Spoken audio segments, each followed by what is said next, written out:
आज हम बनाने जा रहे हैं पंजाबी मीठी लस्सी। उसके लिए ये हमने 250 ग्राम दही लिया है। ये हमने फुल फैट मिल्क से बनाया है और दही गाढ़ा होना चाहिए और खट्टा बिल्कुल नहीं होना चाहिए, मीठा होना चाहिए। इसे एक ब्लेंडर जार में डालेंगे। मिश्री 6 टीस्पून, ये आप अपने टेस्ट के अकॉर्डिंग डाल सकते हैं, कम या ज़्यादा, और इसके बदले आप चीनी का भी इस्तेमाल कर सकते हैं। फ्रेश क्रीम 1 से 1.5 टेबलस्पून।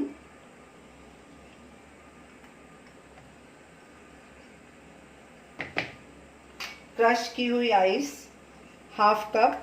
हम इसमें पानी बिल्कुल भी मिक्स नहीं करेंगे। थोड़ा सा केसर 1 चुटकी।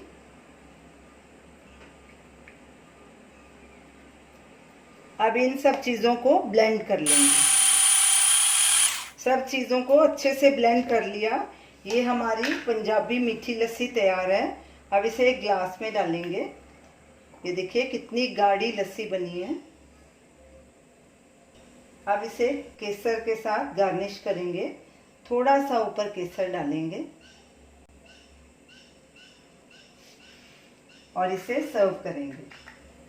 तो ये रही हमारी आज की रेसिपी, ठंडी ठंडी कूल कूल पंजाबी मीठी लस्सी।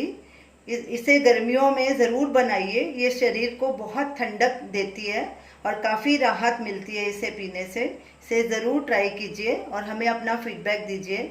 अगर आपको मेरी रेसिपी अच्छी लगे, हमारे वीडियो को लाइक कीजिए, शेयर कीजिए, हमारे चैनल को सब्सक्राइब कीजिए। Thanks for watching.